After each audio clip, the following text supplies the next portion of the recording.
Hello and welcome. It's Aaron Young here from Define Digital Academy, and today we've got the second part in my interview series where I'm interviewing some other heavyweights within the Google Ads space, where I question two other leaders about the future of Google Ads.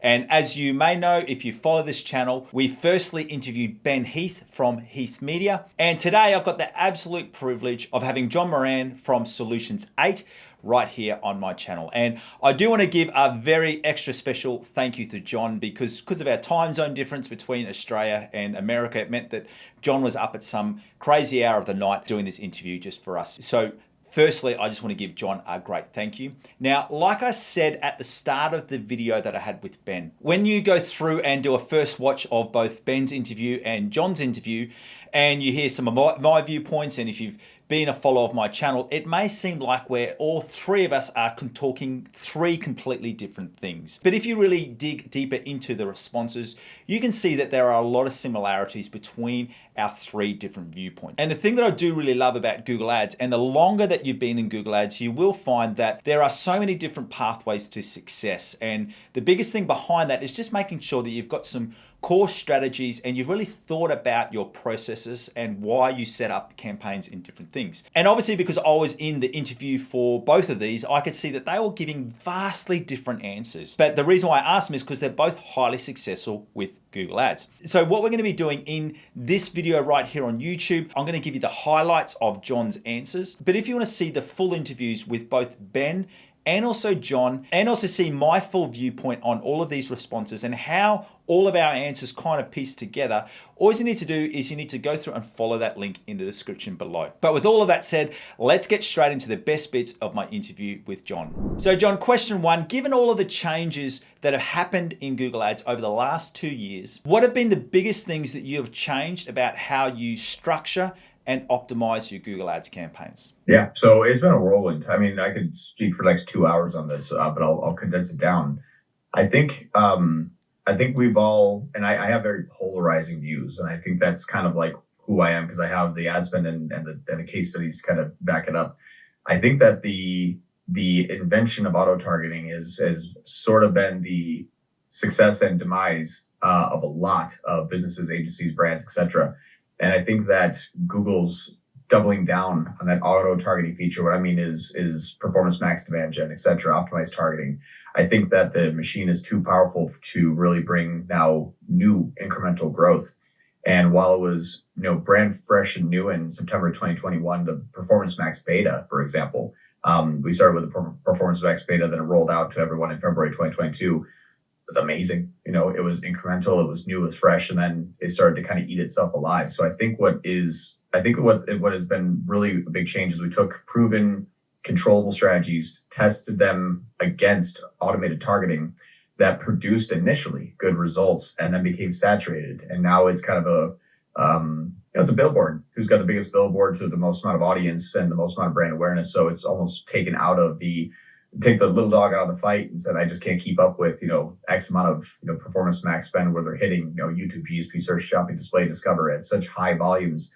And I've been kind of changing things back to the, standard shopping, search, DSA, still going super strong and powerful for me. So it's kind of come full circle in the last 2 years. But I think the biggest thing that people should kind of be asking themselves is if you're measuring inside of Google Ads, it's not potentially correct for your business, depending upon your model. Are you looking at new customer growth? Are you looking at, your NCAC, net cost per acquire new customer, your LTV? What are those AOVs? Are they returning? Should you even pay for them to returning? Are you supposed to be doing 35% of your remarketing because that's what performance max and demand gen does? Are you monitoring your conversion path? Are you actually seeing where you're driving that growth and can be controlled growth rather than overshowing ads to warm traffic from omni-channel sources that simply take a lot of credit, even in GA4, like with the loss of attribution. So I think to break this down into kind of what's changed in the last 2 years, I know it's a two-part. What have you tried and what are you now not doing? It's all kind of rolled into one, which is I tried Performance Max. We tried it for a year on about 150 different accounts. Yeah. Saw initial early success. Things seemed to be great until we tried to either scale it or maintain it, and then it imploded. Google is just too powerful, in my opinion. they mean well with getting conversions, but they don't do it well when they're not generating the new demand that I think that demand gen was trying to do. It got too smart for itself and found out that if it shows as to existing website traffic when they put something into the cart, they can count a conversion. Yeah. So it got the conversion. It recorded it. It just didn't cause it. So I think that that's been the biggest thing in the last 18 months was the increase in auto targeting has and it still is tricking, I would say 80 to 90% of agencies and brands out there. And the second thing I want to ask is that are there any go-to strategies that you just don't use in Google Ads anymore? Yeah, so I almost like I'm Google Ads in 2012 right now. Yeah. Highly segmented standard shopping campaigns. I don't use the top, medium, and low priority, high, medium, low priority. I don't like that anymore, just because I like to still use an automated bidding strategy. But I found that if I can use automated bidding as a low goal, which means usually 50 to 80% of my or 50 to 80% setting in my T row as targets, I can take a standard shopping campaign and aggressively scale it once I make sure that I'm showing good products that get good positioning, my search terms are good, my negative keywords are there, my bid adjustments are there. Then I can really crank that thing up without hitting a point of diminishing returns, almost a 2x in 30 days, where I couldn't do that on PMAX. A lot of clients that I work with are 50K per month and above, all the way up to like 2 million. And so I have really high goals when people are like, okay, we're going to go from 2 million to 3 million. How many more sales? On Performance Max, I'm like, I couldn't tell you. I couldn't do anything. So inside of the standard shopping, DSA, and search, I still think, though, that attribution is extremely messed up in Google right now. And I think that with the inclusion of GBraid and WBraid alongside with GCLID and the loss of stringing together those users over multiple sessions and multiple devices and multiple Wi-Fi connections, at least IPs, they're breaking down too often, especially when the sales cycle is longer than 3 days, for example. Yeah. So I found out that if I can kind of measure 3 different buckets, which is a prospecting, remarketing, acquisition, which is just cold traffic, warm traffic brand, basically. I can actually pick a good rule in order to spend 70% cold. And at scale, I ignore what the metrics are. I only look at top line metrics now because attribution's data driven is conversion path based now. Yeah. So what's nice is I've been basically able to kind of like rebuild what I thought Performance Max should be, but I get to set the budgets and scale up what I couldn't do with that same exact structure just built in within a full build PMAX where the asset groups are great. So I don't know. I kind of rebuilt PMAX the way that I thought it would work, and it's actually been working pretty well. Now, we've already touched on that, but I want to flip on this, and I want to ask the other thing is, are there any things or strategies that you thought you would never do in Google Ads that you are now doing? Yeah, actually, that was interesting. That hyper segmentation of standard shopping campaigns, almost to the ridiculous. I never thought that I would create like 40 standard shopping campaigns. I don't know why. Like, and I'm probably someone's probably like saying like, yeah, that was standard practice. I never did. I could group them by category or high, medium, low margin, or best sellers, worst sellers. The standard shopping campaigns, I literally have campaigns that I'll spend anywhere between $50 a day and $2,000 a day. I want to count those spend $8,000 a day on a standard shopping campaign, along with like 35 others. That I never thought that I would be doing so much manual work, especially after 2 years ago, where it's like, hey, PMAX is coming out. This is what it can do for you. I'm back in the weeds doing negative keywords at 1,000 a day for some accounts. Like, man, it was crazy. So I would say the structure that I found the easiest amount of scale, highest amount of control, easiest way to control that CAC, the cost of acquired first time customer, and the media efficiency ratio at a really nice, CAC divided by, or LTV divided by CAC kind of model is almost, I call them SPACs, single product ad campaign.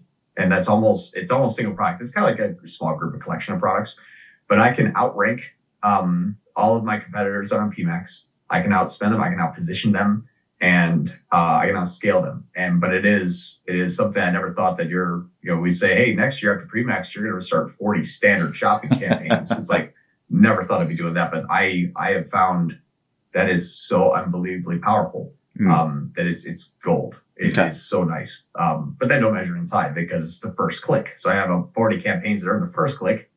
That's it. And I watch the brand afterwards. So yeah, interesting. And finally, John, in your view, what do you think the most important thing is to focus on for success with Google Ads in 2024? I think enhanced conversions for sure.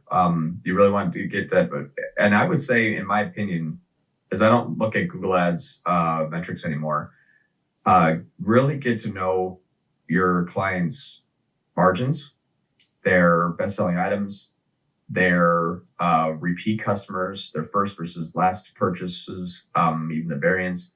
Really get to know if this was your money and you want to maximize that money. And if Google says you made a 3, 4, 5x, it doesn't matter. I don't care what Google says. Get really intimate with the net profits. So I would say using a tool like Lifetimely, if you're not familiar with Lifetimely, I said Lifetimely is something that I use religiously for my own company or for my clients' companies. And I won't measure my own bank account by looking at my Google Ads for my campaigns, my accounts, because I missed $25,000 last month, even with enhanced conversions. But what you want to do is loss of attribution, enhanced conversions that you're trying to develop, more omni-channel marketing, Amazon taking half the credit because your products are selling on Amazon. Get extremely familiar with your benchmark KPIs that your client needs to hit.